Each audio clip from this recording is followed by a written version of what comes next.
श्री राधे हरि बोल। महाभारत के वन पर्व के अनुसार जब पांडव वनवास में थे, एक बार जोर से उन्हें प्यास लगी। इस पर महाराज युधिष्ठिर जी के कहने पर महाबली भीमसेन जल लाने के लिए एक तालाब के पास में पहुंचते हैं और उस तालाब की सुरक्षा में उपस्थित एक यक्ष ने उनकी परीक्षा लेते हुए कई एक प्रश्न पूछते हैं। पांडवों के 4 भाइयों के पास में धैर्य का अभाव होने के कारण उत्तर देने में असमर्थ रहे, इसलिए जीवन में सफलता पाने के लिए धैर्य का होना बहुत जरूरी है।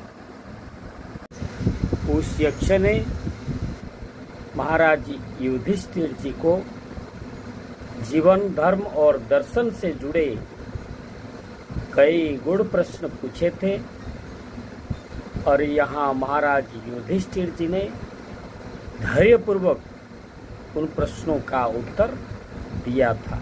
आज हम लोग उस यक्ष द्वारा पूछे गए कुछ सार प्रश्नों के बारे में जानेंगे, जैसे कि पृथ्वी से भारी कौन है और आकाश से भी ऊंचा कौन है।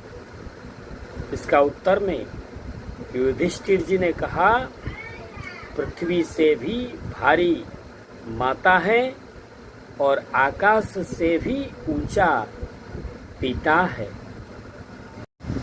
दूसरा प्रश्न है, हवा से भी तेज चलने वाला कौन? मन से भी अधिक चिंताजनक क्या है?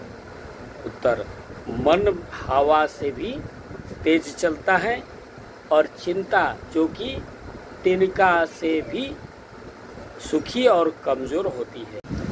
तीसरा प्रश्न है, विदेश में मनुष्य का मित्र कौन है और घर पर रहने वाले का मित्र कौन है?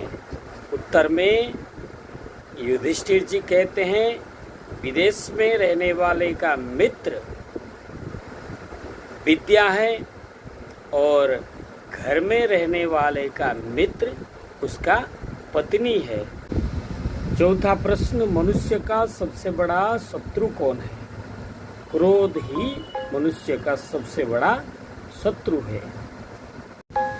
यक्ष का सबसे बड़ा गंभीर प्रश्न यहाँ है कि इस संसार में सबसे बड़ा आश्चर्य क्या है?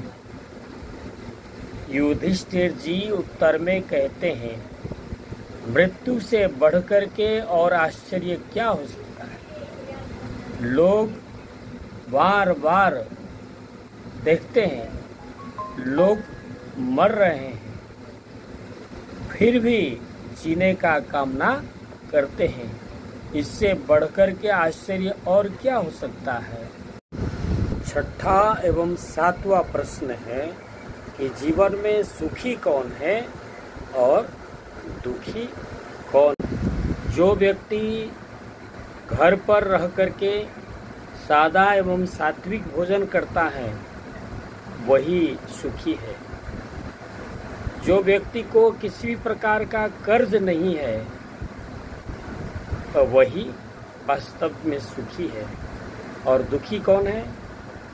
जो व्यक्ति कमाने के लिए विदेश जाता है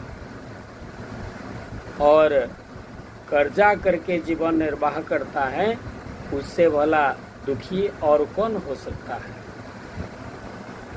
यक्ष का 8वां प्रश्न है, मृत्यु के समय कौन साथ देता है? उत्तर में युधिष्ठिर जी कहते हैं, मनुष्य के मरने के समय धर्म ही उसका साथ देता है, जो यह लोक से परलोक में भी साथ में ही जाता है। इसलिए हम सभी को कभी भी धर्म मार्ग को नहीं छोड़ना चाहिए। धर्मो रक्षति रक्षितः। जय श्री राधे, हरि बोल।